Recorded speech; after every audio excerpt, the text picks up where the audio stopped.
Booktube Nation, I'm Sam here again with Barnaby Books, and today I have for you a belated, I'm sorry, it's coming, Victober wrap-up.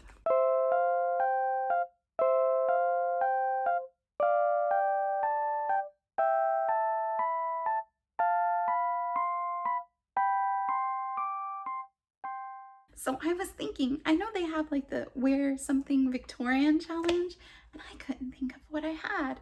But then I remembered I love Alice in Wonderland. So I have one of my Alice shirts on here today. This is one of those that has like the words and it makes a picture.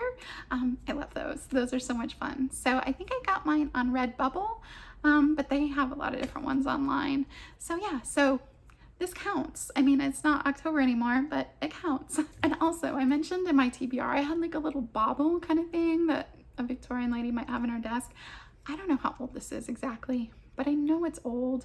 And I'll show you, it's kind of like a little steamboat, and it has a pencil sharpener in the back. And yeah, I got this at a little antique store in town. And I know it's old, it's heavy. You can tell like it's made really well. Yeah, and I love this. I keep this in my bedroom. I don't use it, but I just like to look at it. I think it's fun. So I thought that this might count too. I had an okay Victober this year. I did find some new favorites, so that's wonderful. But yeah, I have to admit, October and November were kind of hard months for my family. So I am still reading, but not as much as I had been. So I really am looking forward to the new year and hoping to get a big start on 2021. Yeah. So anyway, but I do have some really great reads that I want to talk to you about. So I like to start off Readathons, like most people, with getting something under my belt. So I thought that I would start with some quick short stories. I read The Case of Lady Sannox, and that's by Arthur Conan Doyle. Now, weirdly enough, I don't think I've ever actually read anything by Sir Arthur Conan Doyle. I don't know how I've gotten to this point in my life and I've not read anything by him. But yeah, I liked the writing style. For me, the story was just, I didn't like the ending. And I know that's kind of like the whole point, but I was almost angry. It kind of, and maybe that was the point. So it's basically just about, I don't want to give too much away because it's a short story, but it's about a woman and her husband, and she's having an affair and stuff goes crazy. So yeah, if any of that sounds interesting to you, give it a shot if you like Sir Arthur Conan Doyle. But yeah, after reading it, I was pleasantly surprised with the writing style, so I think I'll definitely give some more of his work a try. Next, I read The Trial for Murder by Charles Dickens, and this is another really quick one too, but I loved it. I'm still thinking about it. I found it really intriguing. Yeah, I'm still trying to get through my first full Dickens, which is awful. I've read this is a couple of short works by him, but that's it. But yeah, I really loved this one. It's basically about a man, and he ends up on a jury, and it's all about the how that plays out. And it's really it's very smart. It's very intriguing. It kept me reading. All the things a short story should do. So yeah, I really recommend that one for the fall time. It was really lovely. Also in here, I've been reading The Turn of the Screw by Henry James. I haven't finished it. I plan on finishing it because I only have 30 pages left, but I don't know. His writing style it didn't really work for me. I felt and I liked the story. I liked the idea of it. I liked the setting. I just felt really disjointed. I don't know. And who am I to say, right? I mean, Henry James, he's right? I mean, but I I felt like there was this huge disconnect. And I'm gonna finish it because like I said, I'm almost done. But yeah, I don't know if anyone else read it and felt that way. Please let me know. I know my mom felt that way because she read it too, and she finished it. I haven't finished it yet, but I will. So, and let me know if you read that and that didn't work for you, but then you read another one of his books. Please let me know because I want to give him a try again. And I do read classics, not a lot, but I do, and I studied quite a few in school, so I'm, roughly familiar with a lot of the writing styles in that, particular time period. I just, didn't work for me. Like I said, it was kind of a rough month. I was having a lot of headaches and things, and when I don't feel good, I want an audiobook, because I have a hard time focusing when I have headaches if I'm not feeling good. So I wanted to listen to an audiobook that would be a reread for me, and so that way it would feel warm and cozy. And I'm so glad I did, you guys. I reread Wuthering Heights via audiobook, and the audiobook that I listened to was narrated by Wanda McCadden, and of course Wuthering Heights is by Emily Brontë. I also watched the 2011 adaptation. I wasn't wild on that. I liked the setting. I liked the filming. The filming is beautiful. If you just want to look at like beautiful cinematography, I would recommend it for that. But the story for me was kind of a little disjointed, but the filming is beautiful. So, like my third favorite book of all time now, I remember I read this probably when I was 16 years old the first time I read it, and I remember that I was so excited because I finally found something I had to read that I enjoyed. And I can still remember my reading experience, parts of it from then, and that was a long time ago.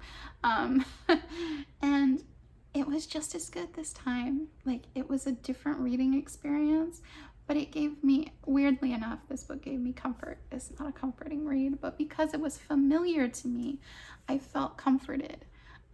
And what is this about? This book is basically about two families in this really desolate area, and it's about how they interact with each other, and some people go in with a love story. I see a lot of passion in this. There's definitely that, but it's not healthy, and there's a lot of awful treatment of human beings in this. It's not a happy book, but it's filled with life and passion and death, and it's gothic and it's intriguing, and the moors, and it spans generations, which I kind of like. And there are redeeming characters in this. There are not many, but they are there, so you can find characters to identify with. But yeah, I just all the feels. I'll link down below. I recently did a video about my top 3 favorite classics of all time. This is on that list. But yeah, highly recommend. Don't go in expecting warm and fuzzies. This is not Jane Austen, okay? But if you like to feel alive, if you like sense of like danger and like passion and intrigue, and yeah, it's awful, but it's wonderful. Okay, before I continue, I want to talk about 2 things I started that I haven't finished yet. So the first one is Great Expectations by Charles Dickens. I really wanted to get to this year. I don't know, I'm only like 64, 65 pages in, but I was really loving this. I'm always a little nervous about my relationship with Dickens, and I don't know why, but yeah, I really want to finish this. I was really enjoying it. I'm hoping to be able to get to it by the end of the year, but if not, I'm definitely going to finish it next year. Yeah, this book is basically about a boy who, as he grows into a young man, has a change in circumstances, and he changes classes, and it's about his interaction with those around him. There's a lot of really well-developed characters in this, and yeah, I was loving it, so I'm hoping to get back to it. On the other hand, how far did I get this time? Like 58, 59 pages. Last time I think I read it, I got to about 120, 100, something like that. Anyway, this is Shirley by Charlotte Brontë. I've tried this twice this year, and twice I was interested in other things I was reading. Now, at any given time, I may have 20 books that I'm working on. I have way too many all the time. It's just kind of how my brain works. But I noticed twice this wasn't one of the ones that I was really keen to continue with. So I think for now, I'm just going to put this aside so that when I go into it, maybe I'll be fresh and really enjoy it. But yeah, this book, from what I understand, is about two different women and how they have different like different places in society. And the part that I've read focuses on a mill owner, I believe, and how the workers are kind of turning against the owners when they bring in new machinery and things like that. And I studied political science in college, so I actually found that part really intriguing. I don't know, maybe it was because I had read it before, I wasn't super interested. Maybe if I can get past the part I hadn't read yet, maybe it would have pulled me in. But I think for now, I think best for me just to set this aside and give it another try. If you love this, please let me know. Let me know if I should kind of make it a priority to try it again, or if you feel like I do, let me know too. I'm curious about your opinions. I have read 3 of the Brontë novels, and I absolutely love what I've read. And this just wasn't there for me. Next, new favorite. I'm so excited. I read Thomas Hardy's Far from the Madison Crowd, and I loved this. I loved this so much that I was spending way too much time researching which next Hardy book I'm gonna buy.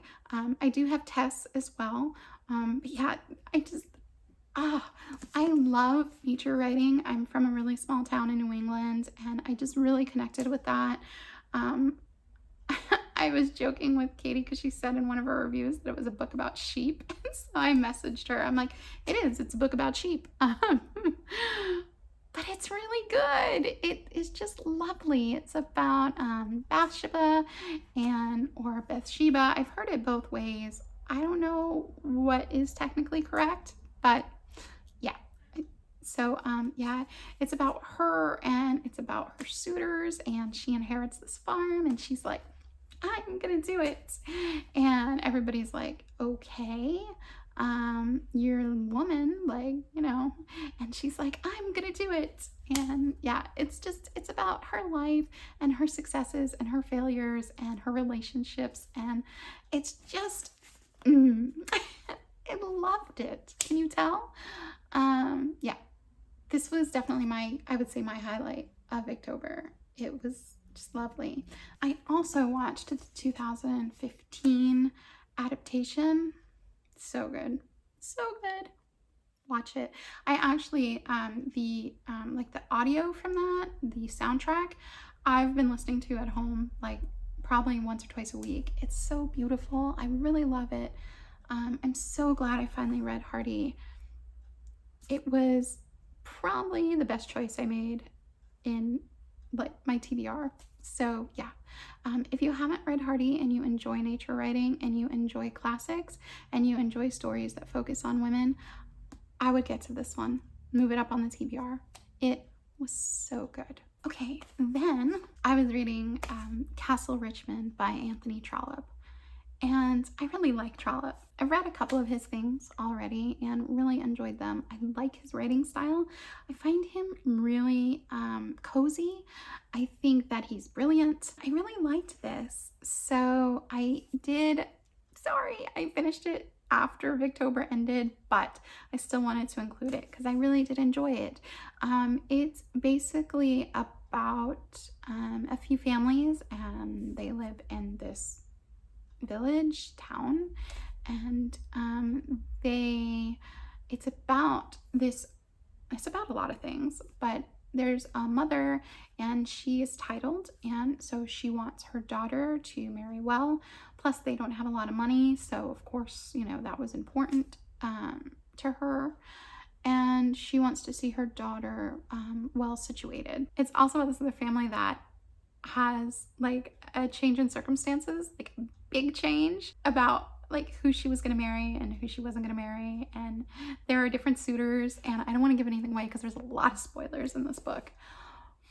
But if you like books like Jane Austen, I would give this a try because it has a lot to do about a mother trying to marry off her daughter, which is a big thing in Austen. And also, I really liked how different the suitors were. I felt like they were their own character and really, fleshed out. I enjoyed that. And the side characters in this were just phenomenal. And it is harder to find. I read the audiobook by David Bede, and yeah, it was charming. And I think that the Folio Society had an edition out in the 80s, maybe. You can kind of still find them, or you can find them like, independently, like published on like Create Space, which those aren't always the best quality. And I know there's ebooks out there, but it is harder to find. So just to preface that. But it was a lot of fun. Yeah, I really liked it. And if you like Trollop and you haven't gotten to it yet, I would recommend it. Hello, Sam from the future here. I just wanted to mention in regards to Castle Richmond by Anthony Trollop. It is known for being problematic in regards to the potato famine, and I would agree with that. However, I still really enjoyed Anthony Trollop's writing and the characters. So overall, I would say that just keep that in mind, but I really enjoyed the book and I would definitely recommend. And finally, okay, this is totally cheating because I started it after Victober, but I was on a Trollop kick and I wanted to do another short story, so I listened to Malachi's Cove. That was narrated by Kathy Dobson, and I really liked this. So it's short, so I don't want to tell you too much, but it's basically about there's this girl and she's a granddaughter, and she takes over the family business for the grandfather when he's like ailing. And what they do is they collect seaweed in this particular cove and they turn it in and they sell it, and that's how they make their money. Well, somebody else decides they're going to do that too for their farm, and they are complaining about it. This is our cove, Anyway, so the person starts doing that. Well, there's this thing that happens and it's very dramatic, and it kind of changes their whole outlook on their town and the people they live around and their future. And yeah, it was really good. So if you like Trollop, I would give it a try.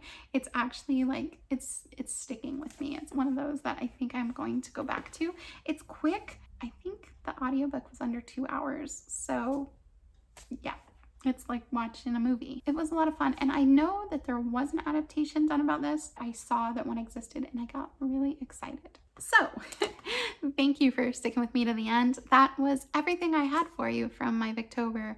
I just want to go ahead and thank the women that put this on, Katie at Books and Things, and Kate from Kate How, and also Lucy from Lucy the Reader. I had a wonderful time this year, and I do every year. It's one of my favorite TBRs to create, and I always look forward to it. So thank you for giving me something to look forward to. This year was extra appreciated. So yeah, so I hope that you're all doing well. Thanks for being here with me today. Farewell for now. Bye-bye.